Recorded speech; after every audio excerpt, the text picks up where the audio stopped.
धमतरी में नक्सली हमले की खबर इस वक्त 10 बज रहे हैं। बता दें, नक्सल प्रभावित इलाका है और ऐसे में वहां पर इस वक्त हमले की खबर आ रही है। बड़ी खबर आपको बता दें छत्तीसगढ़ से, जिसकी आशंका हर बार जताई जाती है छत्तीसगढ़ के मतदान को लेकर कि यहां पर नक्सली हमले होते हैं, यहां पर अक्सर ऐसी हिंसा को अंजाम दिया जाता है ताकि जो मतदान है उसे प्रभावित किया जा सके।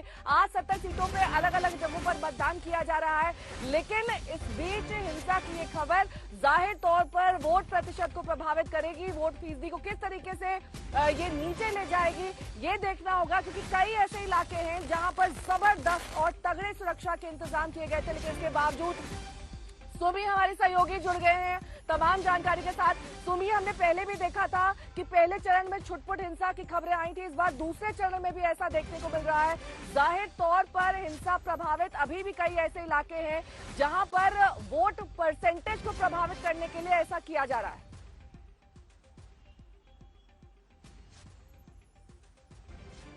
जी बिल्कुल, 70 जो असेंबली कॉन्स्टिट्यूएंसीज है उनमें सिर्फ एक ही असेंबली कॉन्स्टिट्यूएंसी राजिम में भिंडरा नवागढ़ ऐसा था जहां के 9 पोलिंग बूथ्स में सुबह 7 बजे से पोलिंग शुरू हो गई है और बाकी के 69 असेंबली कॉन्स्टिट्यूएंसीज में नॉर्मली 8 बजे से ये पोलिंग शुरू हुई है और 5 बजे तक चली है। लेकिन धमतरी से हम देख रहे हैं कि एक खबर आ रही है, सबसे बड़ी खबर आ रही है कि सीआरपीएफ जवान बाइक में सवार होकर जा रहे थे, एरिया डोमिनेशन के लिए जा रहे थे, सिक्योरिटी इंश्योर करने के लिए जा रहे थे और तभी वहां पर एक आईडी ब्लास्ट होता है। उसमें जवान है वो बच जाते हैं, उनको कोई स्क्रैचेस नहीं आते हैं। लेकिन ये जो इंसिडेंट हमने देखे थे पोलिंग के पहले फेज में भी बिल्कुल ऐसे ही सिमिलर सीन्स थे। 7 तारीख को भी जब पोलिंग हुई थी तो जगह जगह, इनफैक्ट 7 तारीख की पोलिंग और संवेदनशील थी क्योंकि पूरे बस्तर डिवीजन में हुई थी और बस्तर में सुकमा में सुबह 6:30 बजे ब्लास्ट हुआ था, कांकेर में ब्लास्ट हुआ था और दंतेवाड़ा में भी ऐसे ही जब एरिया डोमिनेशन के लिए सीआरपीएफ दल के जवान निकले थे तो उनपे आईडी ब्लास्ट किया गया था। और ये नक्सल्स की अक्सर ये कोशिश रहती है, इनफैक्ट 2018 में भी ऐसा ही हुआ था। इनफैक्ट 2018 में तो कई पोलिंग बूथ्स को लास्ट मिनट बदलना पड़ गया था, दंतेवाड़ा में इतनी सिचुएशन सेंसिटिव हो गई थी।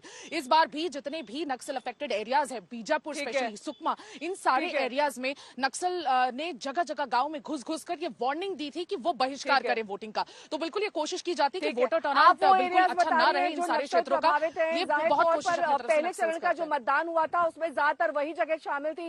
जितेंद्र बहादुर सिंह मेरे सहयोगी जुड़ गए हैं तमाम जानकारी के साथ। जितेंद्र, क्योंकि आप गृह मंत्रालय कवर करते हैं, ऐसे में सीआरपीएफ के जवानों पर इस तरीके से हमला किया जाना, राहत की बात ये रही कि वो बच गए हैं, लेकिन खबर और जानकारी इस हमले के बारे में आप तक क्या पहुंच रही है, क्या इनपुट्स हैं?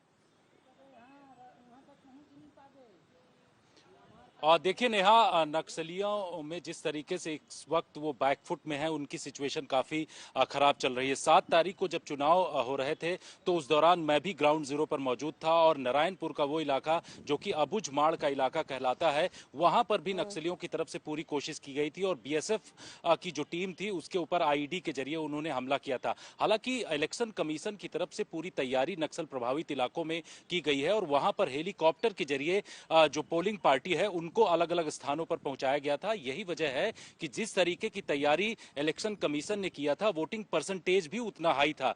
जो पहले चरण में बस्तर के इलाके में 20 सीटों को लेकर के जो वोटिंग हुई थी उसमें 78% के आसपास वोट वहां की जनता ने किया था। तो नक्सली इस वक्त नेहा बैकफुट में है और किसी भी तरीके से उनकी सिचुएशन स्ट्रांग नहीं हो पा रही। छत्तीसगढ़ में अगर देखा जाए तो सिर्फ 3 से 4 ऐसे जिले हैं जहां पर नक्सलियों का कुछ प्रभाव दिखता है। केंद्रीय गृह मंत्रालय साफ तरीके से इन तमाम चीजों पर हमेशा नजर बनाए रखता है, लेकिन आपको बता दें कि जो आईईडी ब्लास्ट करके सीआरपीएफ के जवान जो बाइक के जरिए जा रहे थे उनको किसी भी तरीके का नुकसान नहीं हुआ है और दोनों जवान सुरक्षित हैं। सीआरपीएफ से हमारे पास ये सूचना आ रही है। डीआरजी और सीआरपीएफ के जवान दोनों टीमें वहां पर धमतरी पहुंच रही थी, जो कि जो वहां पर पोलिंग स्टेशन है वहां की सुरक्षा प्रदान करने के लिए गया है उसमें कोई हताहत नहीं हुआ है। जितेंद्र, आपके पास वापस लौटेंगे क्योंकि जैसा कि आप जानकारी दे रहे हैं कि अब ये इलाके लिमिटेड रह गए, सीमित रह गए हैं। 3 से 4 ऐसे ही जिले हैं जो नक्सल प्रभावित हैं,